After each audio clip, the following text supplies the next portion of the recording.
They laughed at my career for years. Now I make more than all of them. I used to be that guy. You know the one. Quiet, a little awkward, always talking about video games like it's an actual career path. I'd show up to parties with my hoodie smelling faintly of Red Bull, ramble about Twitch algorithms no one cared about, and get hit with that same forced chuckle. Oh, that's cool, man, so you play Fortnite all day. Yeah, that guy.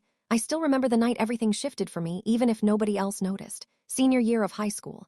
One of those random Saturday bonfires in someone's backyard. Cheap beer, cheap music, cheap conversations. Everyone was talking about colleges, internships, real jobs. I mentioned I was skipping college to stream full-time. They laughed hard. Even the guy who still lived with his mom and sold vape pens from his trunk. He laughed the hardest, except her. She sat beside me on that old patio couch with a solo cup in her lap, glanced over and said, "If anyone can do it, it's probably you." Like it wasn't a big deal, like it made perfect sense. That was the first time someone didn't treat my dream like a punchline. Fast forward 5 years. I wake up in a 2-bedroom apartment with floor-to-ceiling windows and a dog I named Pixel. My girlfriend, yes, same girl from the bonfire, is still asleep, curled up in one of my hoodies she refuses to give back. Tesla's parked downstairs.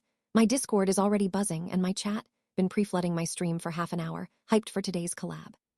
I'm not trying to flex, okay? Maybe a little, but I make more per month than most of those people who laughed make in a year. And I remember every single one of them. There's something deeply satisfying about getting DMs like, "Bro, I saw your stream pop up on my YouTube. You've really blown up, man." Or, "Dude, I always knew you'd make it. Crazy times, lol." Really? Always knew? That's wild, because I clearly remember you suggesting I get a real job while simultaneously trying to sell me Herbalife. Now I know what you're thinking. Must be nice, right? Play games, rake in cash, drive a Tesla.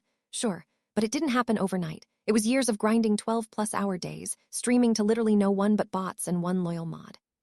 Years of learning video editing, branding, making my own thumbnails, teaching myself to code custom overlays because I couldn't afford to pay someone. Years of failing.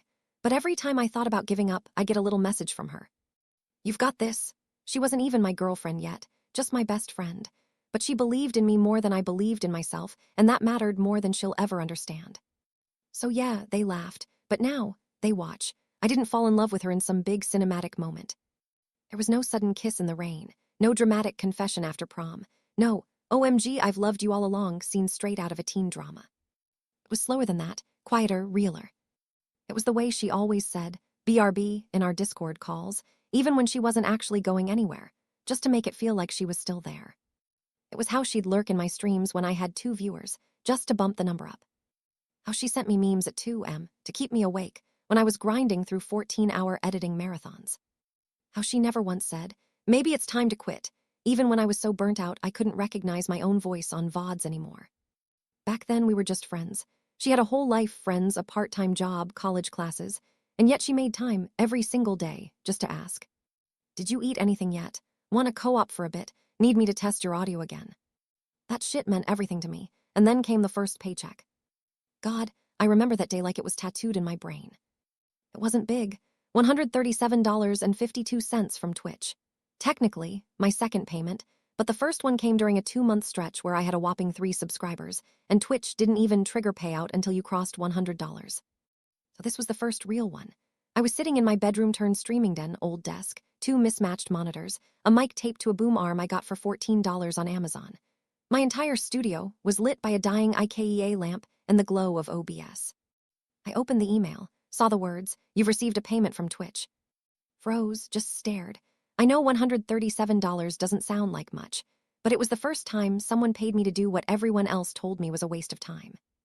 I swear I didn't breathe for a solid 10 seconds, then I called her. She picked up in 2 rings.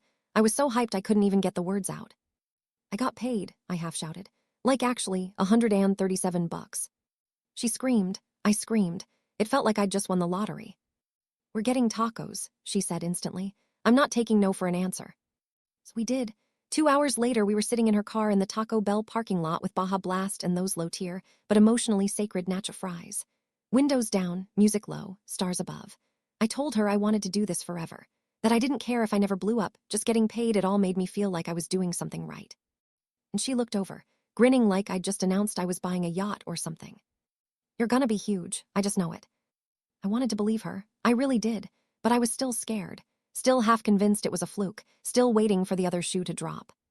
But I never forgot that night. Months passed. Growth was slow, painfully slow. I'd hit 10 viewers, drop to 3. Upload a video I thought was fire, get 12 views in a week. But every time I doubted, I'd think back to her face that night in the car, how certain she looked when I couldn't see it. It wasn't long after that when I realized I wasn't just thankful for her support. I was in love. Not in a sweep you off your feet way. In a holy shit, I want to build a life with you way. The best part? Turned out she felt the same. Success doesn't feel how you think it will. You picture it like fireworks, loud, impossible to ignore, lighting up the sky in one explosive moment. But in reality, it was more like turning up the brightness one notch at a time. Subtle, quiet, until one day you realize you're not in the dark anymore.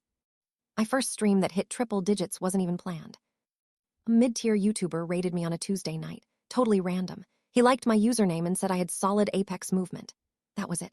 Next thing I knew, 300 plus people flooded into my stream. I damn near passed out. It was sloppy.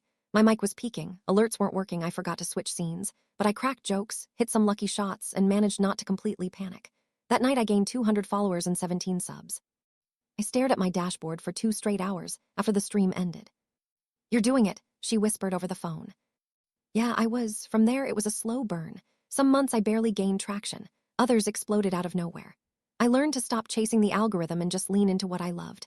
I started making mini skits before each stream, built a little lore around my channel, made merch as a joke, and people actually bought it. My first sponsor hit me up via Twitter DMs. Small energy drink brand, $250 and a promo code. I cried. She brought cake to celebrate. We ate it on stream with party hats and everything. And then came the first awkward reconnection.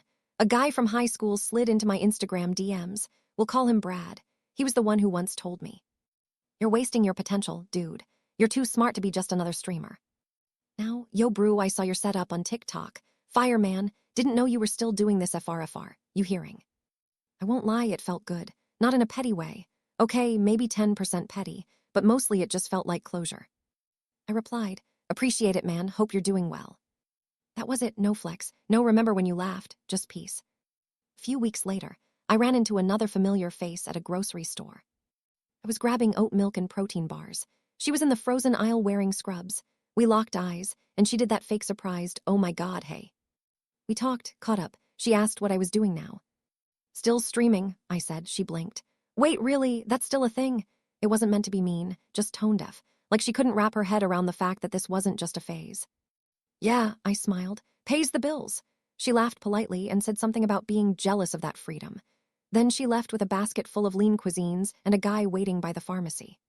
But the moment that hit hardest, one night I was streaming a chill Valorant session. Not even a big event, just me, some friends, and the usual chat jokes. Out of nowhere, a username popped into chat I hadn't seen in years. It was him, the one who laughed loudest back at that bonfire, the "you play Fortnite all day" guy. He didn't say much, just, "Yo man, this is wild. I've been watching you for a minute now, respect FR." I froze, chat didn't notice. We were in overtime, everyone was spamming emotes, but I just stared at the message for a beat too long, then typed, "Appreciate you stopping by, bro. Hope life's treating you well." He didn't respond, just lurked a bit and left.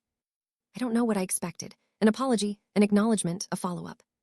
None of it came, and that was okay. Because I didn't need it anymore. Success hits different when you get to share it. It's one thing to chase your dreams solo, grinding, failing, getting back up, but having someone next to you for the whole ride. Someone who was there when the numbers were embarrassing and the mic quality made me sound like I was inside a tin can. That's rare. So when things started to really pick up, consistent subs, first major sponsor, YouTube videos crossing 100K, I knew it was time. I wanted her here, not just on Discord calls or late night "you still up" texts, like here, in this life I was building. The conversation started casual. We were sitting on my balcony one evening, eating takeout from a little Thai spot she loved. City lights glowing below, her legs draped over mine, Spotify playing some lo-fi playlist we both pretended not to care about. "You know," I said, picking at my noodles, "you practically live here anyway." She smirked. "Are you trying to kick me out or move me in?" "Definitely the second one," I said, "but like, only if you want to, no pressure." She didn't even hesitate. "You had me at you practically live here." 2 weeks later, she moved in with a suitcase, 2 hoodies, and what felt like 40 plants. The apartment changed instantly. It wasn't just a streamer's cave anymore. There were candles, soft blankets, actual food in the fridge, the kind of stuff I never realized I was missing until she brought it in. We made it ours together. She set up her little workstation next to mine so we could co-work. Sometimes she'd be editing photos for her freelance gigs while I prepped a stream. Sometimes we'd take breaks at the same time, make coffee, lie on the floor and complain about capitalism. Real couple stuff. Then came the trip, our first real getaway. I just finished a month-long subathon. It was wild. Physically and mentally draining, sleeping on stream, eating crap food, juggling everything live for 30 days straight. She was a saint through it all.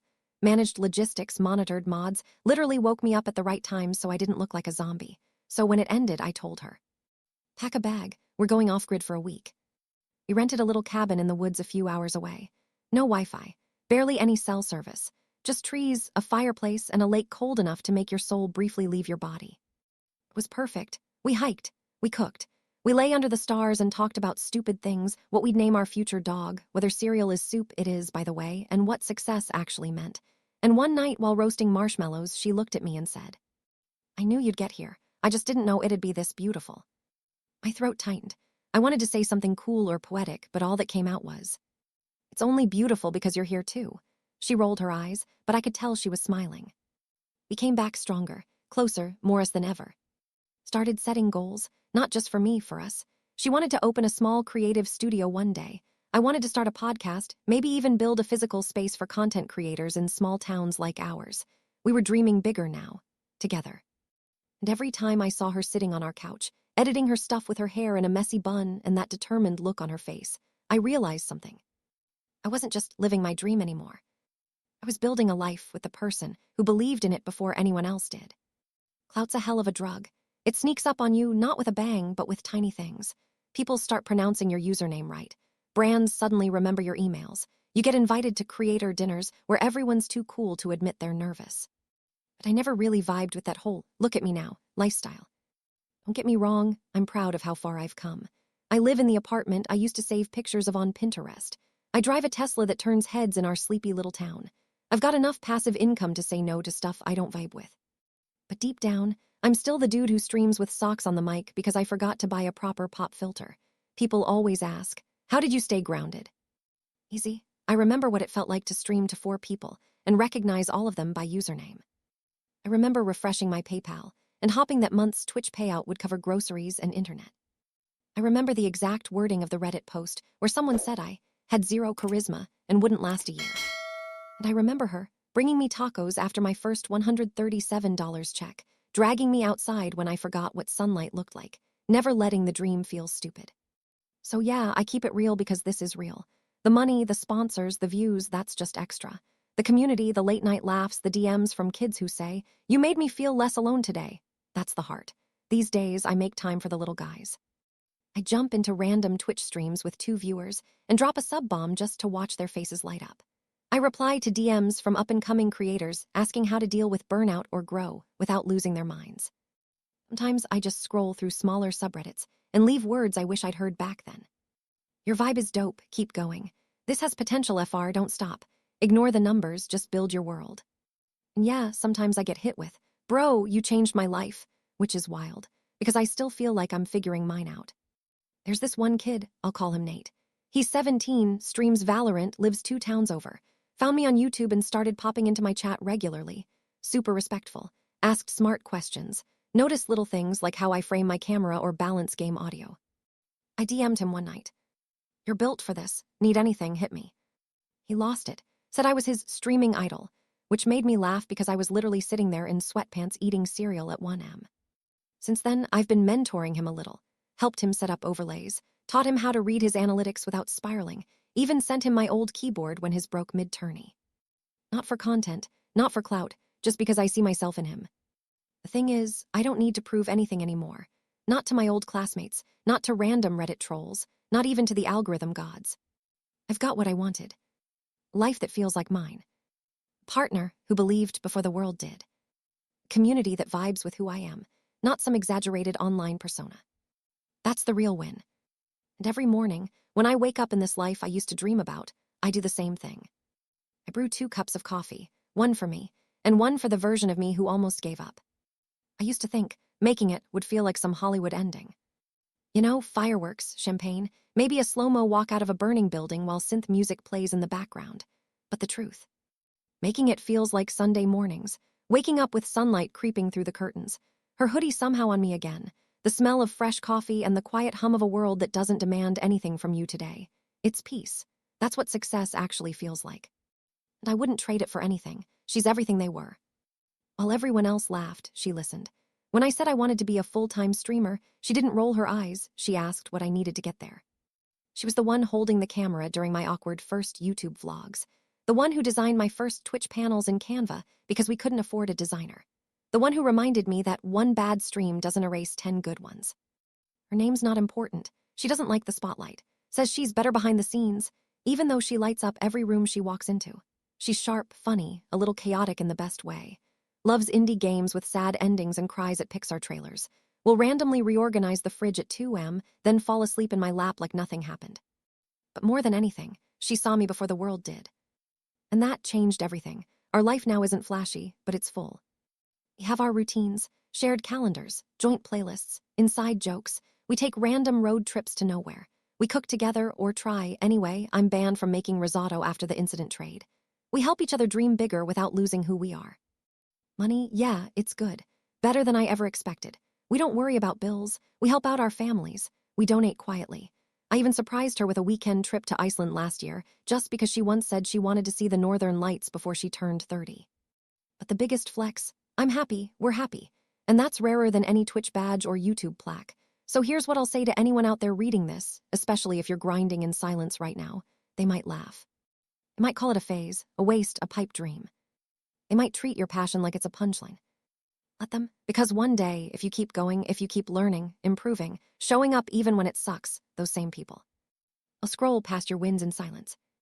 I'll whisper your name in conversations they're no longer invited to. And deep down they'll know. You were right. Not because you proved them wrong, but because you proved yourself right. I'm not special. I didn't have connections, money, or clout. Just a cracked laptop, a dream, and one person who believed in it with me. So if you're still in that dark room, whispering your goals to nobody but your keyboard, I see you. And I'm rooting for you, because once upon a time, I was you. And now, I'm living proof that even the quietest dreams can get loud, if you never stop speaking them into the world. Thanks for reading.